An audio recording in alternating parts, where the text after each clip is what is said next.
I'm Chef Roger Daigle, the host of Let's Shut Up and Eat. Welcome back, everyone. Today we're gonna be doing one of my favorites, a ribeye, and I am gonna cook it in a cast iron skillet with a few simple ingredients: rosemary and thyme, roasted garlic, salt, and pepper. All right, so tip of the day is going to be, how am I gonna rapid age this steak? Rapid age is something that you can do in your refrigerator for 24 hours. Very simple. All you need is some kosher salt. Check the thickness of the steak, right? So for a thicker steak, you're gonna need a little bit more salt than you would for this steak. This steak's about that thick, so I'm about 2 tablespoons maybe. So now we're just gonna salt this up real quick. Like that, doesn't have to be fancy. So I salted that side there. So I'm gonna flip it over. You see chefs do this all the time, right? They bring it up high. There's a purpose for that, not to look cool. It does look kind of cool, but so it evenly spreads throughout the dish. And because I use kosher salt, I can feel the coarseness of it and I can just crunch it in my hand. So just a little bit more. You want to make sure it covers up pretty much all the steak like that. Okay, done with salting. Now all you do not cover, put it in your refrigerator, leave it overnight.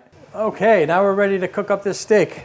What I have here is I have a nice cast iron skillet that I've been heating up for about 5 minutes. Now I'm going to take some of my roasted garlic oil, about a tablespoon, swish it around a little bit. Okay, now I'm going to take my steak.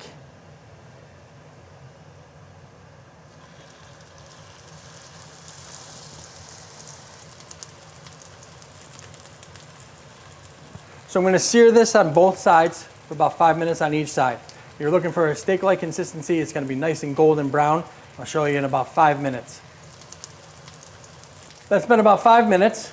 I'm going to flip it over and I'm going to sear it again for another 5 minutes. I'm going to try to get it there. There we go. Exactly what you're looking for. A nice little char, nice little crust on the top of that, right? Now, if you didn't have a nice vent like we have here at Abby's house, you can just sear this for 2 minutes on this side and then throw it into a heated 425-degree oven for about 3 minutes. And you'll have a perfectly medium rare steak. Okay, so we're back, and that's been about 5 minutes, but I'm gonna make sure, I'm gonna check. I'm looking for an internal temperature about 135 to 140-ish. That's how I like my steak. I like a little medium rare. So I'm gonna give it a check real quick. Going to the thickest part of the meat. Check it out. We are good. 145. Now I'm going to take it out of the pan and I'm going to let it rest. I'm going to take a little bit of this roasted garlic that I made while it's nice and hot, and I'm going to put it on top. I'm just going to spread it around. That. Why not, right? If you're going to make your steak, take extra time. This head of garlic took me about 45 minutes in a 400-degree oven with a little bit of olive oil wrapped up in a tin foil. All right. So there we go. And I heated some of this up. Just more flavor is better. All right, now we're gonna plate it up. So I'm gonna take a few of my braised collard greens, put it on the plate. I take my nice steak.